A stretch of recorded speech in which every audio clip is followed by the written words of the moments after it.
Okay, so in this quick video, I just want to go over bleeds in InDesign.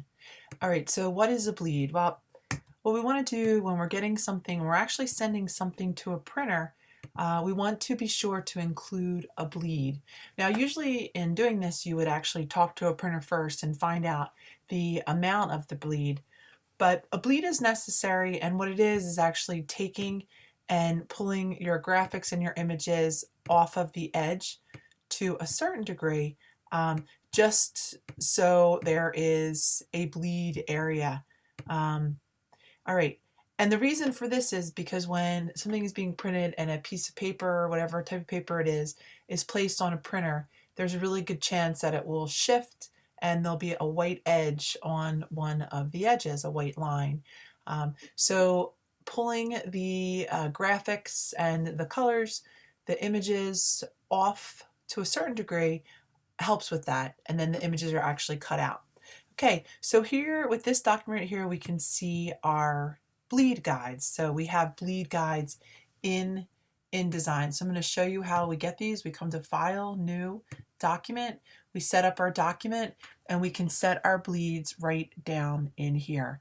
Now I have these set to 5 picas. I'm going to put them to 3. We'll see that all will change right with that. Now, what is the slug? Well, the slug is a section where you can actually put some comments. So right at the top, I'm going to put 10. I'm going to hit OK. All right, and I have this document, and this right here is the slug area, this blue section right in there. And story again with the slug area is you could actually come right in. This slug area is not typed. You could put a note into the printer. This is a note. You could put in some specific directions of the sort. Now let's take a look. So we use these as our guide. So for instance, if I was to come on in and place a graphic, I really might want to think about using and bringing, if I wanted something to print off the edge, only if I wanted to print off the edge, then I would definitely make sure that my image ran off of the edge. So I come on in here and a lot of these things I have here aren't going to necessarily,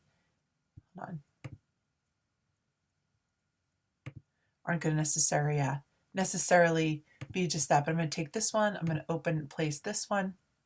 All right, let's say that I wanted this image to run off the edge, and I'm going to make this an overall image. Actually, it's not even that I wanted it to run off the edge, I want it to print to the edge, okay? Then I need to make sure that I follow these bleeds. So again, I can come to Object, Fitting, Fit, Content, Proportionally, Fill Frame Proportionally. All right, so there we have it. Now again, I could look and see, because this image is a little bit bigger, maybe I want to pull things around a little bit. If I don't like where this image is falling with the bleed, and actually I'll stick it just with that. All right, so there we have it. Bleeds are designed in such a way that we pull our images out to that section, and then our image is actually cut. So again, before you set your bleed areas, really check in with the printer, and then you'll know how to set them. There we have it, an overview of bleeds and slugs.